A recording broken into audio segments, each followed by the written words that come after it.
تمہارے سامنے میرا قرآن نہیں تھا؟ کیا تمہارے سامنے میرا فرمان نہیں تھا؟ کیا تمہیں سمجھانے والے علماء نہیں تھے؟ کیا تمہیں بتانے والے نہیں تھے؟ اب گردنیں جھکی ہوئی ہوں گی، اللہ کے محبوب سب کچھ تھا، مگر ہماری بدقسمتی نہ ہم نے قرآن پڑھا، نہ ہم نے آپ کا فرمان پڑھا، اور نہ ہم نے کسی عالم کی بات سنی۔ ہم نے نہ دین سیکھا، نہ پڑھا، نہ ہمیں شوق تھا، ہمیں تو پتہ ہی نہیں چلا۔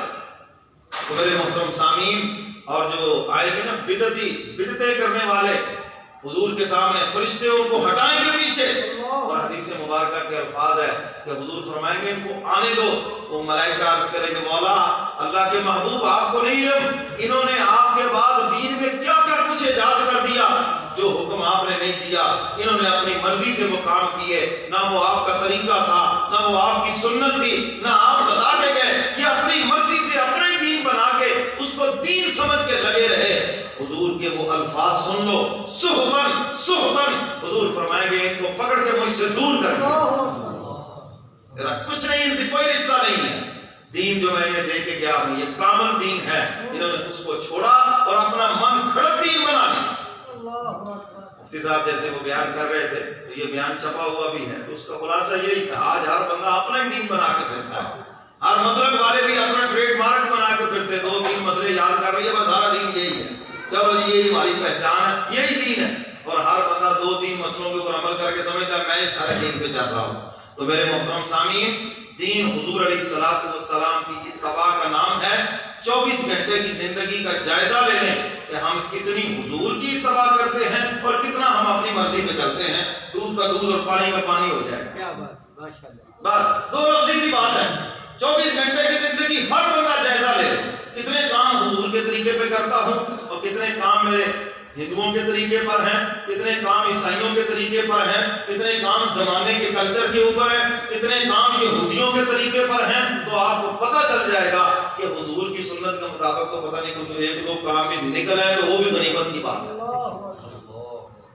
رات کو سونا بھی حضور کی سنت کے مطابق نہیں نکلے گا، واش روم میں جانا، وہاں سے نکلنا، پانی پینا، کھانا کھانا ہے جی، یہ ساری حضور علیہ السلام کی جو اس میں ادائیں ہیں یہ نہیں نظر آئے گا، تو پھر آپ کی آنکھیں کھل جانی چاہیے کہ ہم نے دنیا سے حضور کے نافرمان ہو کر نہیں جانا، بلکہ ہم نے حضور کے فرما بردار بن کے جانا،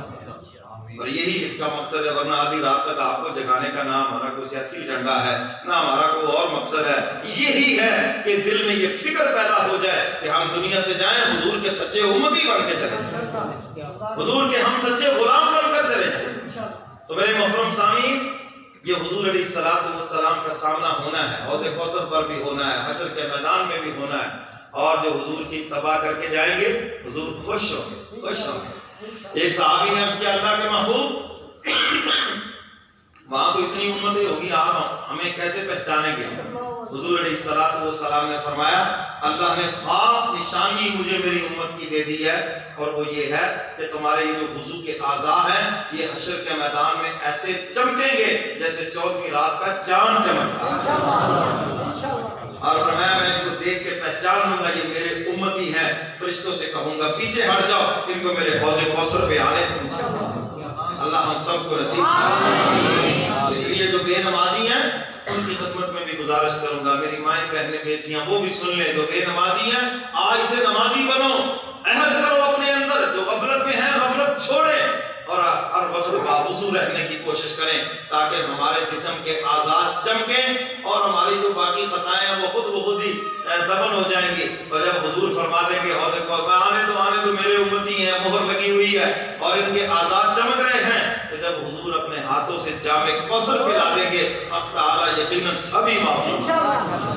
اللہ ہم سب کو نصیب کرے۔ تو میرے محترم سامعین، بس انہی گزارشات کے اوپر میں آپ حضرات سے اجازت چاہتا ہوں، اور آپ سے یہی درخواست کروں گا کہ حضور کو اپنی امت سے اتنی محبت ہے، دیکھو اپنا آرام بھول گئے، اپنا سکھ چین بھول گئے، راتوں کا آرام بھول گئے، کھانا بھول گئے، اور خدا کے دربار میں اتنا روئے ہے، تو ہمیں بھی چاہیے ہم اپنے نبی سے وفا کریں،